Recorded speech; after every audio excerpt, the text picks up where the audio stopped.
The discovery in dark waters.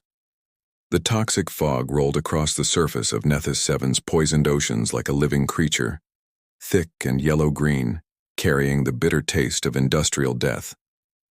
Captain Marcus Reed pulled his breathing mask tighter against his weathered face as he guided his salvage vessel, the Iron Mercy, through the chemical soup that had once been a pristine world ocean.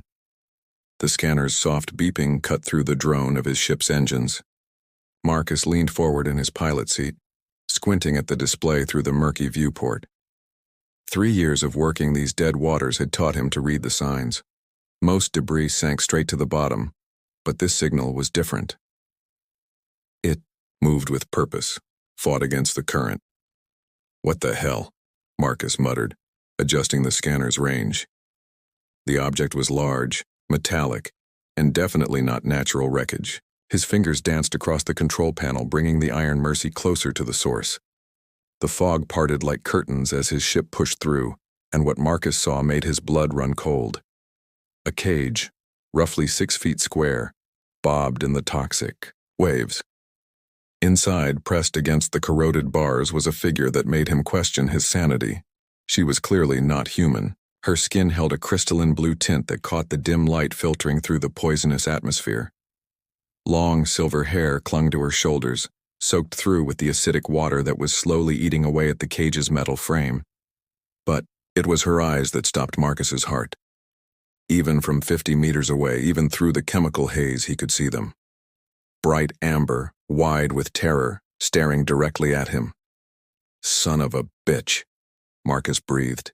In 3 years of salvaging this dead world, he had never encountered anything alive in these waters. The acid content was so high it could strip flesh from bone in minutes. The woman in the cage raised one trembling hand and pressed it against the bars. Her mouth moved, but no sound reached him across the toxic waves. She was trying to speak, trying to call out, but her voice was lost in the chemical wind. Marcus didn't hesitate. He had seen enough death in his 42 years, had pulled too many corpses from wreckage sites. But this woman was alive, and that changed everything. The Iron Mercy's emergency protocols screamed warnings as he activated the recovery systems. The mechanical arm extended from the ship's belly, its reinforced cables designed to lift heavy salvage.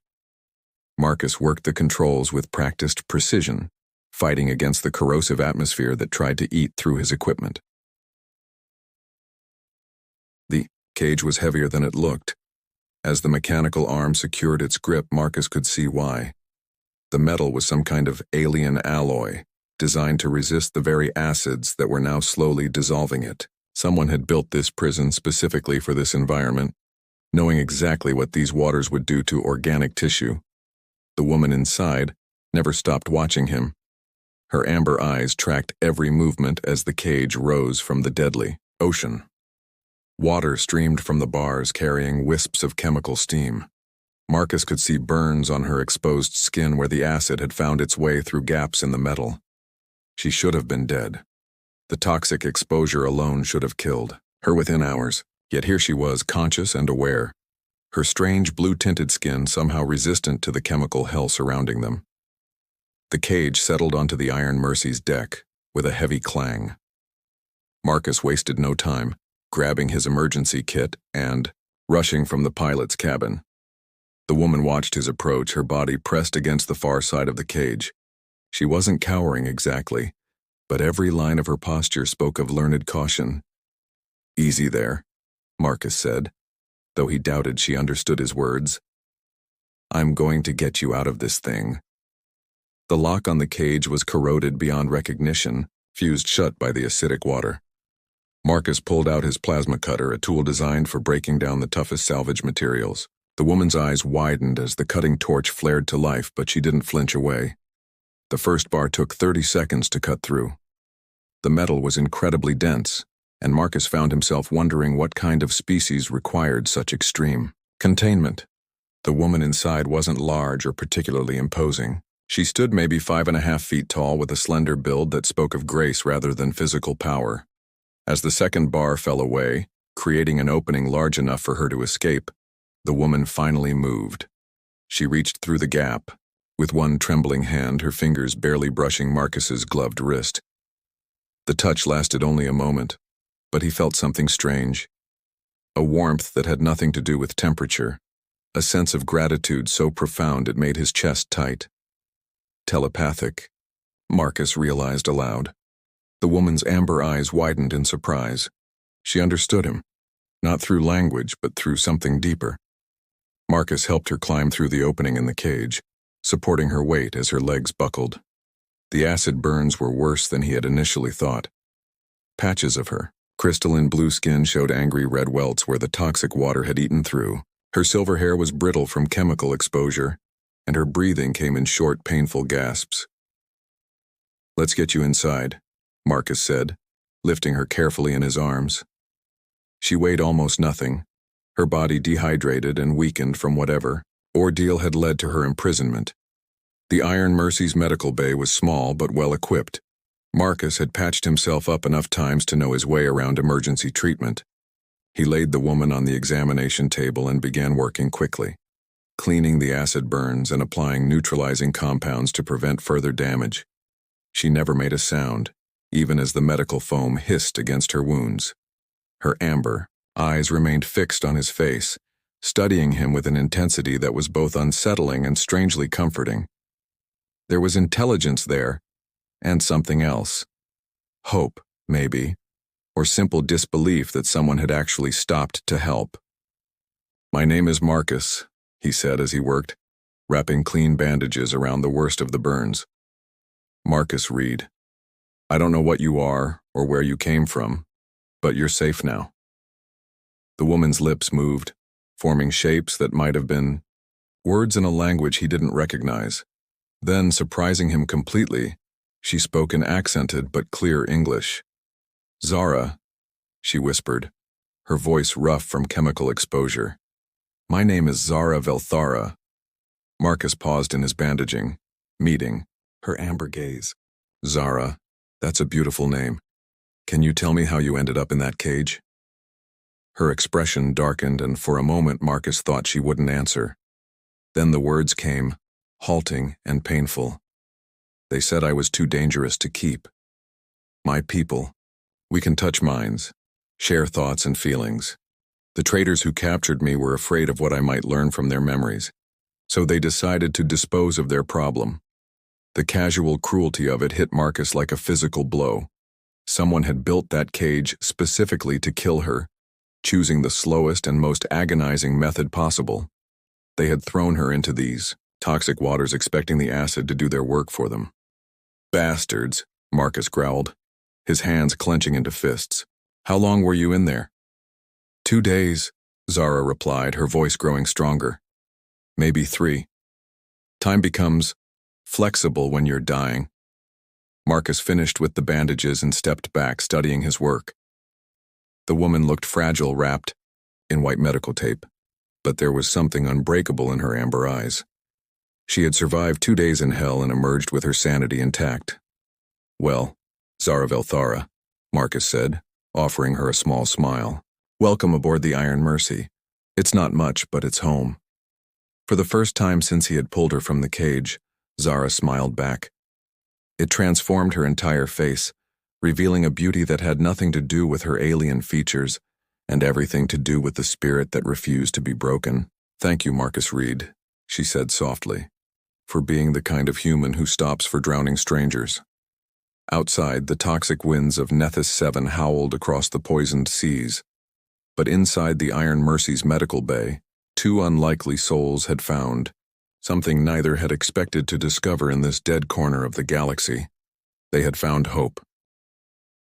Shadows of the past.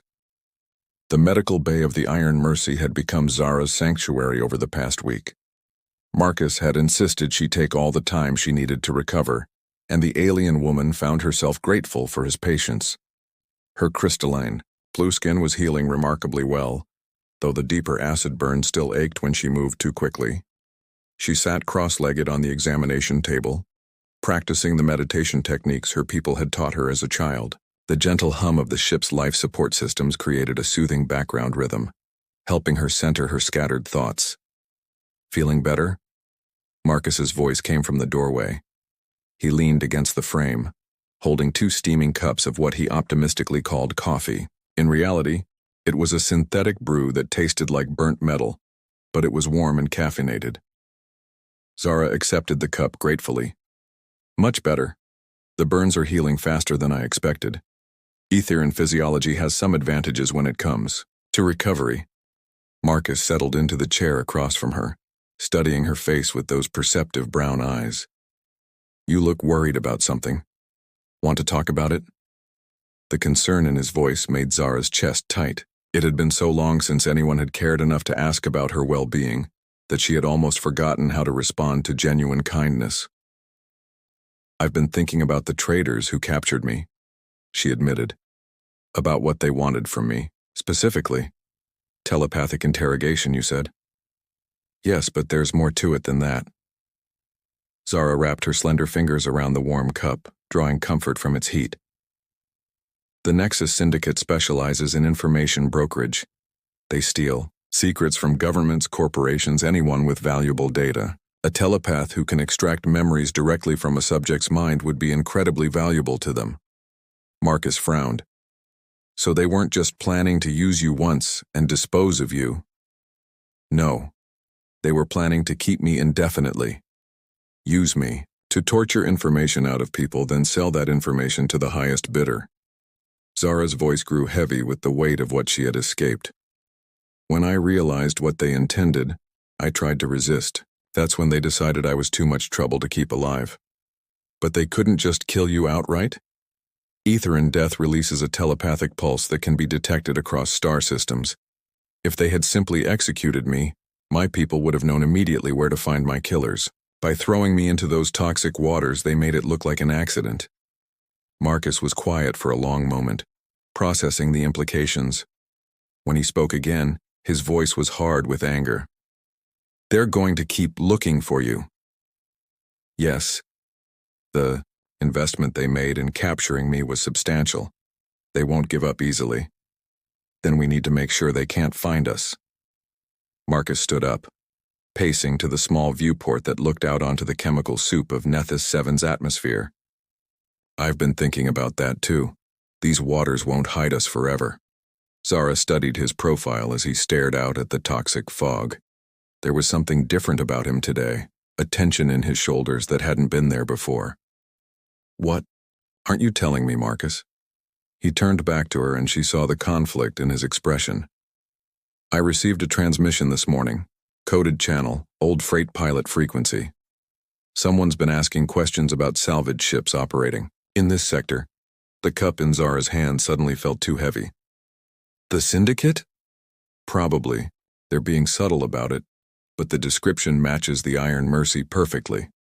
It's only a matter of time before they narrow down our location. Fear crept up Zara's spine like ice water. She had thought herself safe aboard Marcus's ship, had allowed herself to imagine a future where she wasn't constantly running. Now that illusion crumbled away, leaving her feeling exposed and vulnerable once again. I should leave, she said quietly. Find another ship, another sector. If I'm not here when they arrive, no. Marcus's voice was firm, brooking no argument. We're not splitting up. If these bastards want to find you, they'll have to go through me first. The determination in his voice sent a surge of warmth through Zara's chest. She reached out with her telepathic senses, touching the edges of his thoughts. What she found, there made her breath catch. Marcus wasn't just being noble or stubborn, he genuinely cared about her, was willing to risk his life to protect her. You barely know me, she whispered. I know enough. Marcus moved closer, his brown eyes intense. I know you're brave enough to resist torture, strong enough to survive 2 days in acid water, and kind enough to worry about my safety even when you're the one being hunted. That's more than enough for me. Zara felt tears prick at her amber eyes. When was the last time someone had seen her as more than just her telepathic abilities? When had anyone valued her for her character rather than her usefulness? There might be another way, she said slowly, an idea beginning to form in her mind.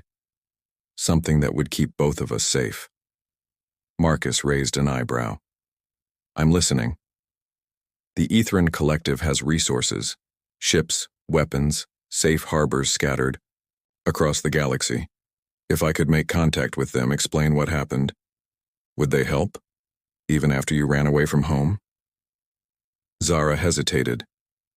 The relationship with her people was complicated, filled with pain and misunderstanding. But beneath all of that, there was still love. Her mentor, Corvian, had always told her that no matter how far she traveled, she would always have a place among the collective. They would help, she said finally, especially if they knew about the Syndicate's plans. The idea of using telepaths as torture devices would horrify them. Marcus nodded slowly. What would you need to make contact? A quantum communications array. Nothing fancy. Just enough power to punch a signal through to the nearest collective outpost. Zara paused, studying his face. But Marcus, if we do this, there's no going back. The collective would want me to return home, at least temporarily, and you would be welcome to come along if I wanted to. The offer hung in the air between them, heavy with possibility. Zara had never brought an outsider to Ethera before. Her people were cautious about contact with other species, preferring to keep their telepathic abilities private. But they weren't xenophobic, and Marcus had proven himself worthy of trust. You would consider it? She asked softly. Marcus smiled, the expression transforming his weathered features. Zara, I've spent 3 years hiding in the most toxic corner of the galaxy, talking to my ship's computer and eating recycled protein paste. The chance to see new worlds, meet new people, maybe even do some good in the universe? That sounds like exactly what I need.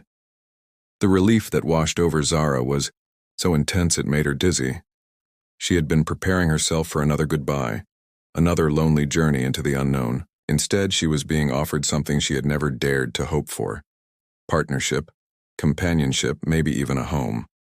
The communications array, she said, forcing herself to focus on practical matters. Do you know where we could find one?